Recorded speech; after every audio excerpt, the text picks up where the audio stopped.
Two of the most well-known concepts in psychology are classical conditioning and operant conditioning. The first of these is attributed to a fellow named Ivan Pavlov, who was, interestingly enough, not a psychologist, but a physiologist. But I digress. Pavlov is the fellow you've probably heard of who ran experiments on dogs. His famous experiment entailed fitting dogs in captivity with an oral tube to measure their rate of salivation, and then subjecting them to two sensory stimuli. First, the sound of a bell, and second, the sight and scent of meat powder.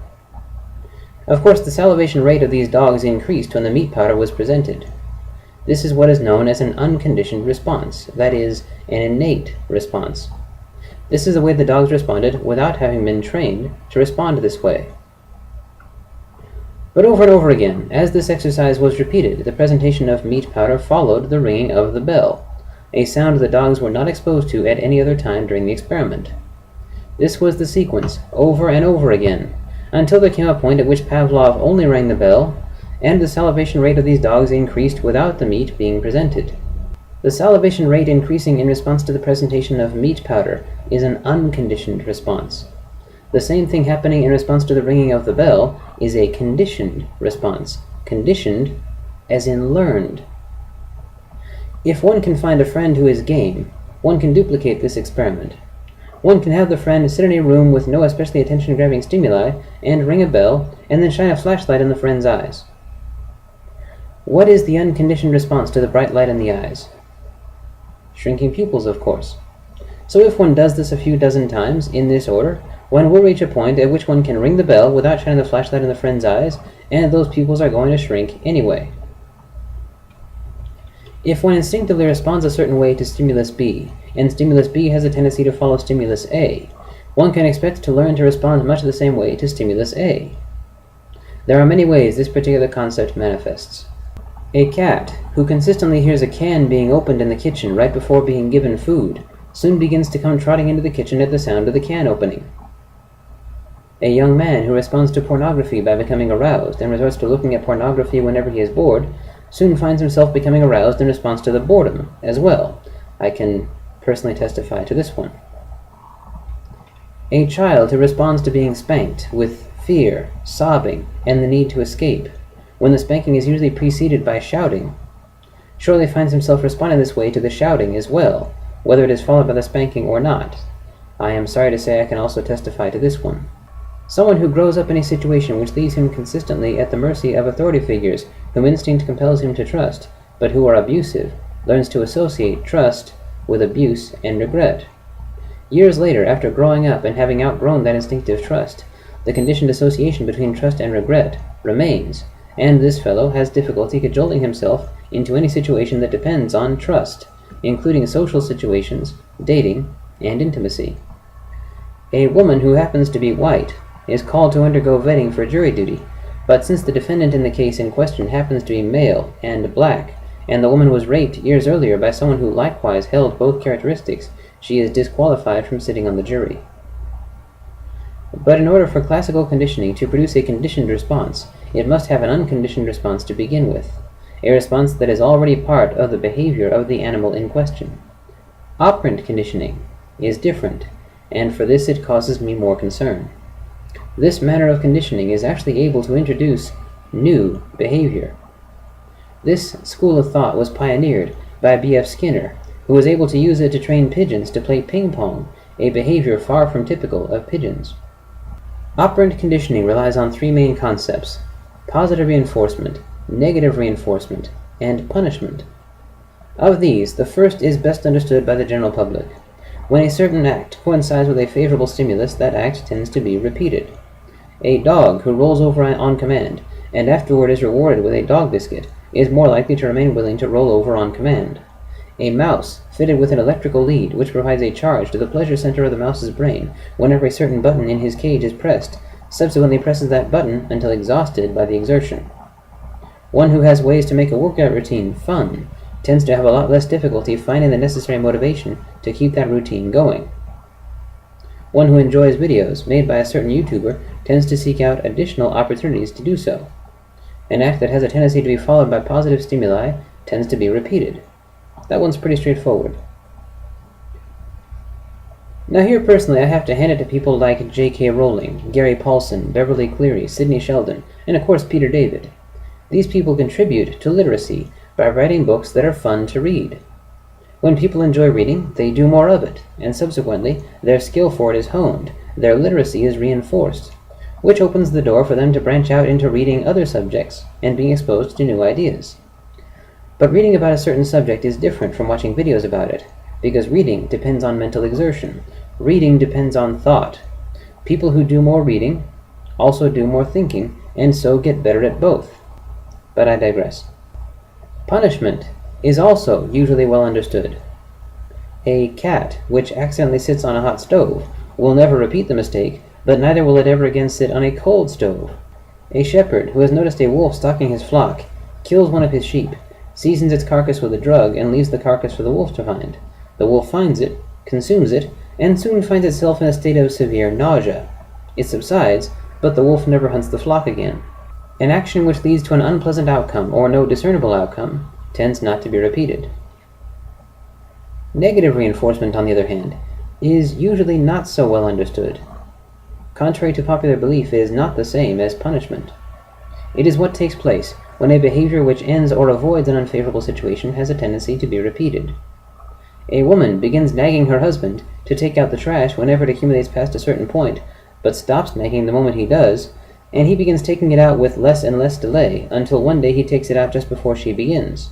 A father wants his son to clean the plate, and puts pressure on him whenever he begins to complain about being full, but stops as soon as the plate is clean, and the son learns to associate finishing the food with ending or escaping pressure, and later in life develops a tendency to eat in response to stress.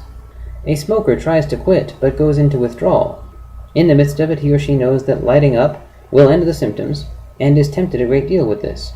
If the smoker does it once, the experience of lighting up coinciding with the end of the withdrawal symptoms serves as a negative reinforcement, and this makes quitting more difficult. A father with a tendency to abuse his son, when that son finally moves away, puts pressure on any of the rest of the family who remain in contact with him to take his side about spending time with the old man, but stops as soon as they do. The rest of the extended family learns that taking the father's side is a way to escape or avoid such pressure, and so begin to take his side habitually. Sadly, I can also testify to this one. People participating in a campaign of persecution of another group find themselves hating themselves for doing it, and especially detest this state of self-loathing, but soon discover that they can escape this state by devaluing the lives and identities of the other group and hating them instead. This they find far preferable. This exemplifies negative reinforcement. Unfortunately, sometimes one can be misled by one's own operant conditioning into misapplying it with others. A father wants his teenage son to do something, so he nags, and the son does it. This shows him that nagging is a good way to get his son to do what he wants him to do, and so the behavior of resorting to nagging whenever he wants the son to do something is positively reinforced. The next time he wants the son to do something, he nags him again, and again he does it. Thus the behavior is positively reinforced further. But one of these times, as soon as he finishes doing one thing the father has nagged him into, the father makes the mistake of immediately starting to nag him about something else. So the son carries out the new task, and the father immediately nags him about something else. Each time the son completes one task, the father starts nagging him about another. Now the reason this has worked to get the son to do things so far is that as soon as he has done them, the nagging has stopped. The lesson to the son here is that doing what my authority figure wants ends or prevents the nagging. This approach only works so long as it has this result, so long as it ends or prevents the nagging. But the father is not seeing this. Completely unaware, he is teaching his son that nothing stops the nagging, and in the process he is removing the son's motivation. If nothing stops the nagging, if he is nagged just as much whether he carries out the task in question or not, then there is no point in trying. The act of carrying out the task in question does not end the unpleasant stimulus. So the next time the father wants the son to do something, he nags him, and the son responds a little more slowly than usual. The father responds by putting on a little more pressure than usual, and the son picks up the pace again, and as soon as the first task is done, the father drops back to a normal pressure, unaware that this is a crucial step. The day comes when the father starts nagging, and the son does not respond. But the father puts on a little more pressure, and the son responds. But then the father has more things he wants the son to do, and so keeps on the added pressure. The first few times, this works, so this behavior is reinforced for the father. But one day, the son also learns that just as nothing stops the nagging, nothing stops the added pressure, and so he loses his motivation here as well. Little by little, this cycle repeats with higher and higher levels of psychological pressure, until the son stops responding altogether and develops a reputation for being lazy and unmotivated. Here we have what is known as learned helplessness. Next thing you know, the father is on the news, explaining why he has to discipline his son with a cattle prod because allegedly, quote, he doesn't respond to anything less, unquote. Learned helplessness also manifests in the elephant, who is chained to a stake in the ground while very young and very small. He tries to pull it out and free himself, but he isn't strong enough. Eventually he stops trying, since acts that lead to a negative outcome or no outcome tend not to be repeated. As the months go by, if the elephant is properly cared for, he grows, and one day he is strong enough to pull the stake out and free himself, but he still doesn't, because he has learned not to try. He has been trained to be helpless. Sometimes, operant conditioning scares me. In a nation pervaded by an attitude of white supremacism, any people who happen to be white, but don't share the attitude, run the risk of having this violence brought to bear against them whenever they make this known, and so are pressured to conceal it. That's punishment. If one of these sorts begins to have thoughts that go against this sentiment, this individual runs the risk of giving those thoughts away with something he or she says or does, and so is pressured to suppress them, and if possible to replace them. If such a person finds himself or herself the object of suspicion for dropping such hints, an unpleasant state, but then manages to conceal the hints in question and escape the unpleasant state, such is negatively reinforced. I don't know about any of the times more recent than this, but in the 1950s in China, one thing the government did to control the population was to require the entire literate population to keep diaries to submit to party members for regular examination. Anytime the party member in question found in the diary any thought that conflicted with the party's philosophy, the keeper of that diary faced severe punishment. The image of this punishment then dominated this keeper's thoughts anytime it occurred to him or her to write anything that the party would not approve of, and to escape this image, that individual would learn to exclude such sentiments from his or her writing. In time, with these individuals practicing more and more the act of guiding their written reasoning away from such thoughts, they also became ever more adept at guiding their actual reasoning away from them. In the Korean War, U.S. soldiers captured by the North Koreans and the Chinese were, of course, confined, but permitted to correspond with their families through the Red Cross. Sometimes, though, the Chinese army was not very expedient about getting that correspondence to the Red Cross. Of course, they insisted on reading it first. U.S. soldiers in Chinese captivity soon learned that their letters tended to get through more quickly when they contained sentiments about how the U.S. or democracy really isn't all that great, or how the Chinese aren't so bad, or things along those lines. That is, such sentiments were rewarded and positively reinforced, motivating the soldiers who came up with them to come up with more such sentiments, and of course the more they did it and were rewarded for it, the more it was reinforced, the better they got at it. Often these soldiers were confined in cells by themselves, with no human contact except the people who brought them food, and the occasional Chinese psychologist who would come around and ask about such sentiments in their correspondence, and ask the soldiers to expound and elaborate. In this, the soldiers learned that coming up with advantages to the Chinese approach, and disadvantages to the U.S. approach, meant an escape from solitude, and so it was reinforced, providing additional motivation to these soldiers to practice finding such caveats. As these behaviors were reinforced more and more, they came to characterize the soldiers in whom this happened. The more the soldiers were rewarded for finding advantages with the Chinese system and disadvantages with the U.S. system, the better they got at it, until eventually it became automatic, and their loyalty to the U.S. dissolved. Here we have what Western historians of this period typically refer to as brainwashing, but which Chinese historians and psychologists more often euphemistically dub re-education. My real concern here, though, is how this ties in with deconversion. This is a problem whenever a nation has an established religion. It cannot do so without subjecting those who don't practice it to the status of second-class citizens. And as a result of this, those who do practice it are confronted with the prospect of becoming second-class citizens in the event that too many doubts arise. Thus, they learn that examining these doubts could result in punishment and misery, and this image is dispelled from their minds every time these doubts are. Thus, the act of suppressing the doubts in question means escaping the thought of second-class citizen treatment, and so is negatively reinforced. These points can't possibly be cogent, because if they are, I've become a second-class citizen. But the forces of operant conditioning are also found in many countries that lack an established religion, but which still have large or forceful percentages of their population who practice one in particular. The practitioners of this faith, every time they consider leaving, are confronted by the notion of being alienated and ostracized by friends and family. This notion is escaped every time doubts about the faith are buried, and so the act of burying these doubts is negatively reinforced and becomes habitual. These points can't possibly be cogent, because if they are, I will be ostracized and alienated by all my friends and family. These points can't be cogent, because if they are, it will mean that I have wasted years of my life. There are some, though, with even more on the line. There are those in their 50s and 60s and older who have made a career out of their faith and no longer know how to do anything else. It is a recurrent conclusion in the books of Michael Shermer that it is extraordinarily difficult to get someone to understand something when his salary depends on his not understanding it. And I'm using male pronouns here because, unless I miss my guess, it happens to men much more often. Even after one has examined one's faith, and indeed the idea of faith in general, and found they don't hold up under scrutiny, one is strongly compelled to maintain the guise in order to earn a living. There are a number of clergy, theologians, and apologists who don't believe, but who don't dare let on. To have a living, they have to live a lie. A terrible position for anyone to be in. Those points can't possibly be cogent, because if they are, I have to admit that my financial empire is built on a lie. Those points can't possibly be cogent, because if they are, I have to choose between living a lie and living on the street. What can be done? This is not a rhetorical question. I really would like to know. As the non-religious following in the West grows and organizes, we should be able to come up with solutions to this problem.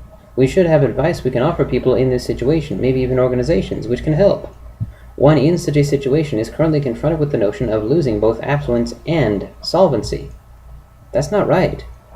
Surely there are things we can do for them to spare them the latter alternative.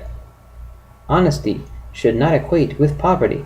This ties in with a more politically focused concern of mine. It's something I explain in my video about educational expenses. Since the 1970s, at least in the United States, as time has gone by, educational costs have slowly but consistently inched their way skyward. Financial aid in the form of grants and scholarships has also become gradually less and less available, and the lost ground has been made up by loans instead. Both trends combine to produce an incrementally larger percentage of professionals in debt, and the amount of that debt also continues to climb. There are bound to be many professionals in any given field motivated by greed who are going to stick to the high-paying corporate positions no matter what, but there are also bound to be plenty of others motivated instead just by the desire to make a difference, people who would be quite content with lower-paying positions with small organizations and charities, if not for all that debt. The desire to get one's debt paid off, or to avoid getting into debt in the first place, is the desire for freedom. In such a situation, the more high-paying the job, the more it helps one to make progress on paying off one's debt, which places one in a position to equate wealth with freedom, and thus the most greedy are the first to achieve independence. Thus, greedy behavior is rewarded and reinforced, and generous altruistic behavior is punished. It is one serious reinforcement when greedy behavior is reinforced with money, but it is quite another when it is also reinforced with freedom, resulting in a conditioned association between the two. The greater the debt at graduation, the stronger the motivation afterward to take steps to make oneself more appealing to the more high-paying prospective employers.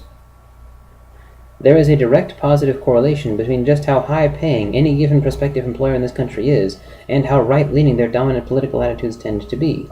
Thus, the more any given professional leans to the right, the more this professional tends to be hired by such firms. The more right-leaning the professional, the less time it takes him or her to get all that debt paid off. So one is strongly motivated to bias one's views to the right in the hope of gaining one's freedom. If it is difficult to get someone to understand something when his or her salary depends on him or her not understanding it, it does not bode well to have more and more people in this situation where their salaries depend on not seeing the absurdity of things like supply-side economics. How charitable and rational can we expect such people to be when being charitable and rational impedes their debt payment? That is effectively a punishment. When escaping from the notion of taking longer to pay off one's debt is the consequence for not being charitable or rational in one particular case, this is negatively reinforced. Those points can't be cogent, because if they are, I have to work years longer to get out of debt.